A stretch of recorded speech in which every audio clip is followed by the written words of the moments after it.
3连败。已经2连败的骑士背靠背挑战步行者，不光输掉了比赛，更输掉了詹姆斯最后一块遮羞布。詹姆斯场上的种种表现显示着他已经心态爆炸，自尊心受到极大的打击。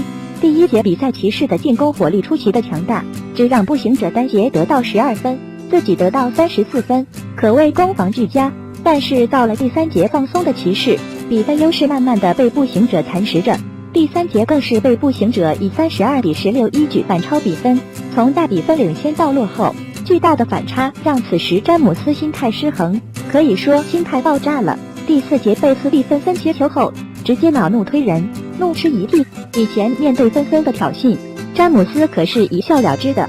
被吹技术犯规后，一向被罚出场都不找裁判理论的詹姆斯，竟然直接和裁判动起手来了，说怒推裁判也不为过。罕见，比赛打到最后1分30秒，骑士落后2分，詹姆斯本有机会完成绝杀，半成救赎，但他连续2次3分进攻不中，错失绝佳机会，最后更是5.5秒时的单打不幸踩线。此时已经崩溃的詹姆斯直接掰开裁判，自己去看录像了。这样的詹姆斯太少见了，匪夷所思。已经3连败的骑士已经被逼到了绝境，如果球队继续这样，不排除詹姆斯赛季结束后跳出合同，开启决定3。